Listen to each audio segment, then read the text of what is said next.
Welcome back to Community Crossroads. My next guest has a profession many of us take on as a hobby or dream about being able to do, well, at least do well. I know when I was a kid, my dream was to be a writer, so I'm pretty excited to speak with him. Joining me to discuss his new novel is author Larry Landgraf.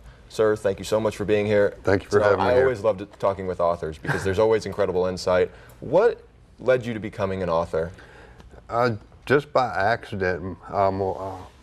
I just woke up one morning with a story in my head and I got on the computer and started typing. Hey, it's pretty good.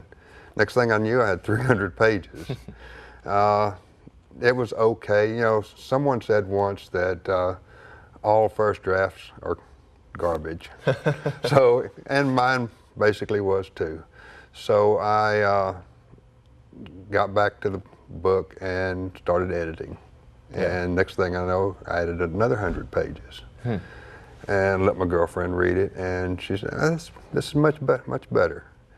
I think you've got something there. Then I had professional editors go through it, and then I went through it again. You know, I've read this thing probably 10 times, cover to cover, during the editing process, and published it myself. Yeah.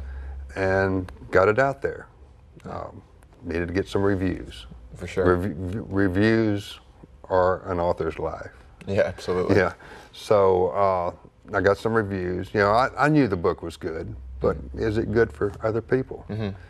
And once the reviews came back good, then I knew I could push the book. I had something that I could sell, and that's what I've been doing. When did you write your first book? The first book was 1986. Okay. The second one was in 2012. And this one came out about the 1st of October of last year. It's been out for about 5 months. You grew up in the Gulf Coast area. You grew up in... Tivoli. Exactly. And do you draw inspiration from location? A lot of authors draw inspiration from their home. Do you do the same as well? Yes. You know, I live out in the country, live in a swamp. Right. You know, I've lived in the area all my life. And I love it down there. Grow potatoes, corn, you know, and provide a lot of my own food. And speaking of survival, your book is Into Autumn. It's a story of survival. Exactly. Right. So what can you tell me about this book? Into Autumn is a story about several families who live in Peaceful Valley, which is anything but peaceful in this book. You know, what would you do if suddenly everything would shut down? No more internet, no more TV, no more well-stocked grocery shelves. Most people couldn't survive. Yeah. And most people don't survive in my book. Exactly.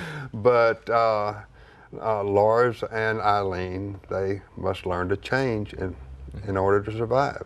Yeah. And they do. It's a struggle. Right.